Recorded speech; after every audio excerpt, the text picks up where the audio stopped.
Olá, tudo bem? Bem-vindo aí à série de vídeos sobre a NBR 17076. Nesse vídeo vou falar então sobre valas de infiltração.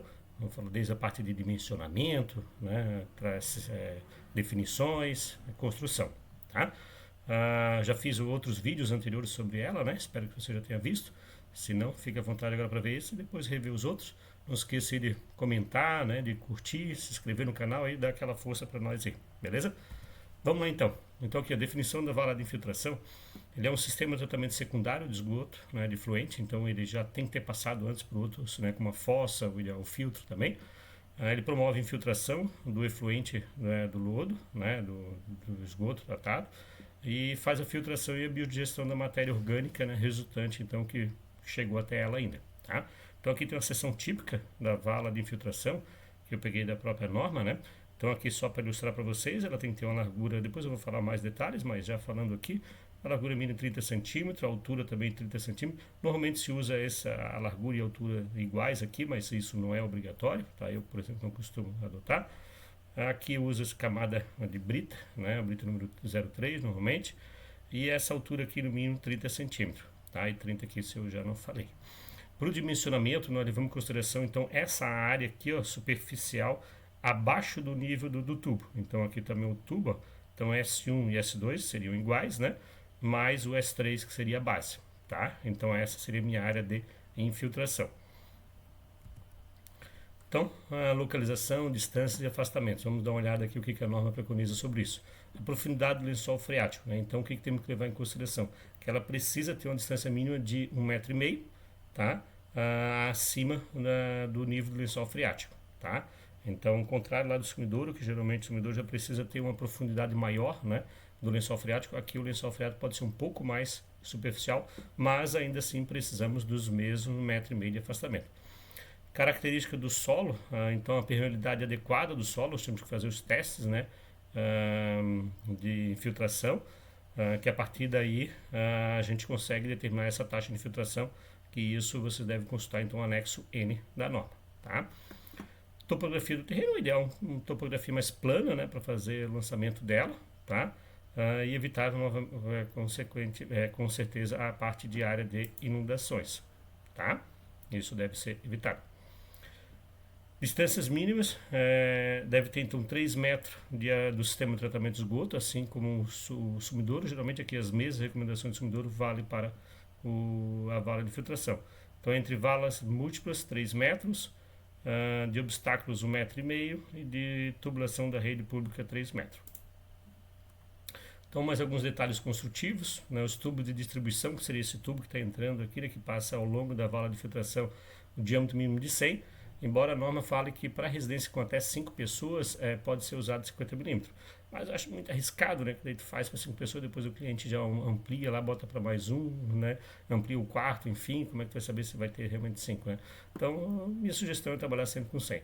Declividade mínima de 1 para 300, 1 para 500, né? Então, enfim, só calcular e colocar lá.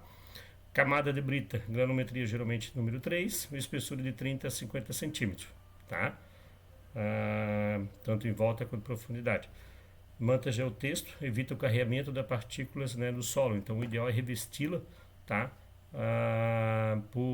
Com manta geotexto, que assim vai evitar que a manta geotexto entre até mesmo dentro da brita, tá? Tubos de exaustão permite a exaustão dos gases gerados, então ela lança, né, ela exige esses tubos aqui para ventilação. Não sei a questão do cheiro, né? Realmente assim, eu não tenho na minha residência, mas eu acho isso um ponto crítico, porque dependendo da localização e se ainda resultar cheiro, tá? Realmente o ideal seria então abolir isso aqui, mas a norma diz que tem que ter, né? Então a minha sugestão seria talvez colocar antes nessa caixa de distribuição, tentar dimensionar de forma que colocaria pastilha de cloro para já diluir esse cheiro, tá? Mas, enfim, tem que consultar a legislação local, mas certamente que faria isso.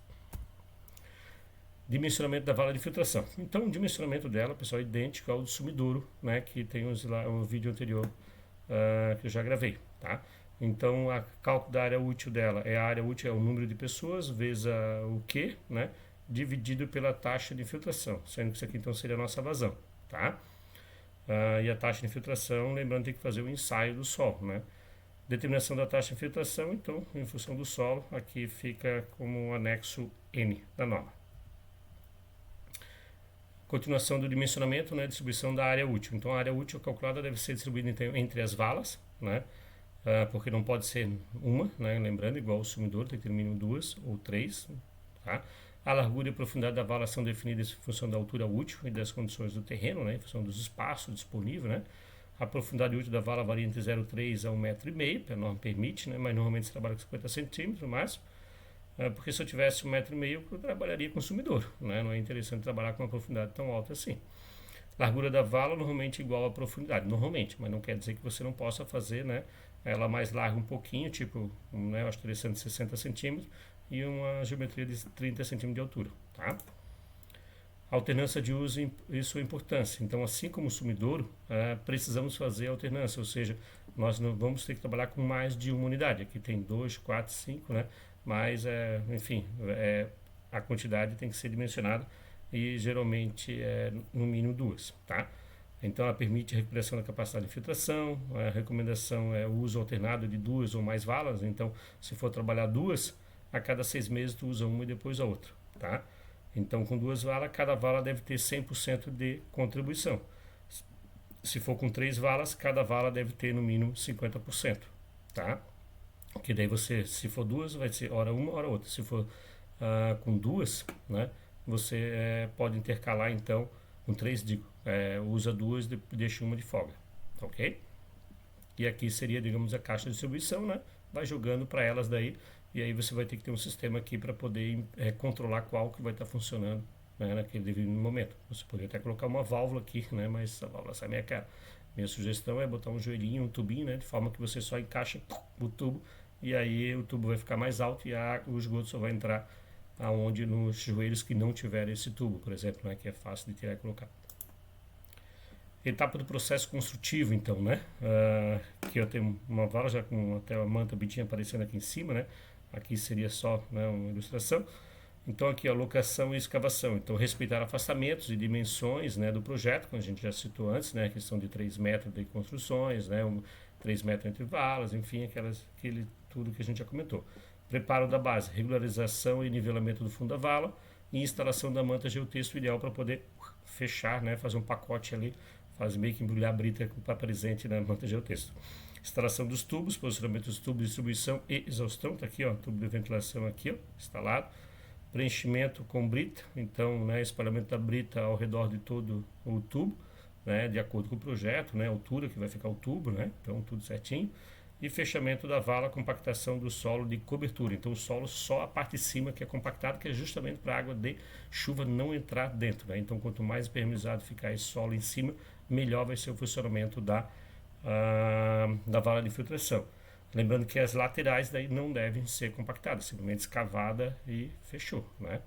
Depois, se precisar colocar reaterro, daí se aterra a terra, mas não se compacta, ok? Então, dimensionamento, vamos fazer aqui um exemplo, né? Isso aqui é olha que bacana essa vala de filtração aqui, né? Seria o sonho, mas logicamente que ela vai estar devidamente coberta. Mas veja que aqui ela está mais fazendo papel de absorção, para secar esse terreno. Isso aqui é bastante comum em pastos grandes, né? Quando a pessoa precisa para secar um pouco o pasto para poder criar cavalos, coisas assim, quando está meio numa área de inundação. Dados do projeto, então, uma residência em Florianópolis, né, com padrão alto, com 3 dormitórios, né, e a taxa de infiltração 0,08 metros por metro quadrado por dia. Então, a população vai ser 6, né, aquela praxe, né, 3 vezes 2, que é o número de dormitórios. O cálculo então, da contribuição diária de filtração. A contribuição diária de esgoto, que é o CD, né, vai ser o número de pessoas, né, vezes 160, sendo que 160 vem, né, da recomendação da Prefeitura Municipal de Florianópolis, né, da Vigilância Sanitária, mas pegar a própria norma padrão alto também usa 160, tá? Com isso nós chegamos a 0,96 metros por dia. A área mínima de filtração, né, vai ser dada como em função da taxa de filtração do solo. Então é a contribuição diária, o CD, dividido por essa taxa de filtração, tá? Então basta o nosso 0,96 que foi calculado lá em cima, dividido por 0,08, chegamos a 12 metros quadrados, tá? Então, esses 12 metros quadrados, como é que vai ser trabalhado? Eu preciso ver a quantidade de vala de filtração que eu vou trabalhar. Por alternância, eu posso trabalhar no mínimo 2, tá? Se eu trabalhar com 2, o que acontece? Eu preciso ter que cada uma tenha 100% da contribuição diária, tá? Para que o sistema possa funcionar e atender a norma, né? Lembrando que eu vou alternar, hora uma, hora outra. Então, minha área de infiltração por vala vai ser a área, né? Pois cada vala, a área total, pois cada vala equivale a 100%, ou seja, vai ser 12 metros quadrados, tá? Então, vamos calcular. Então, minha área de infiltração por vala, já temos aqui que é os 12 metros quadrados.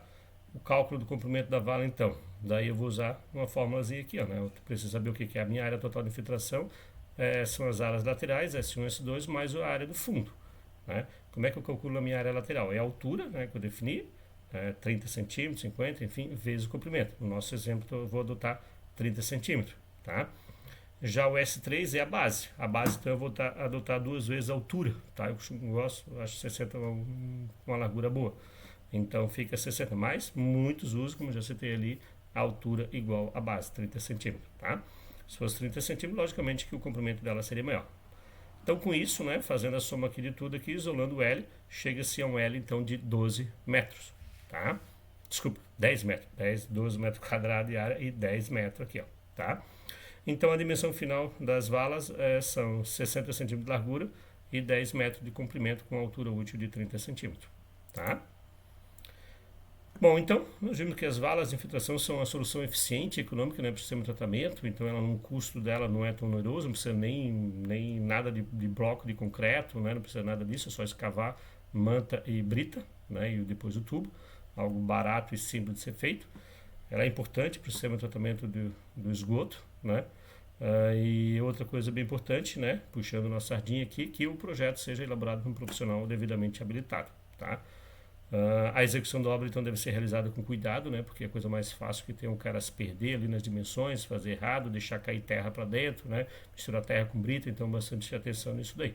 Não adianta só olhar depois que a obra já estiver toda coberta ali, compactada, e você não vai saber o que fez, sendo que você projetou uma coisa e pode ter sido executado outra.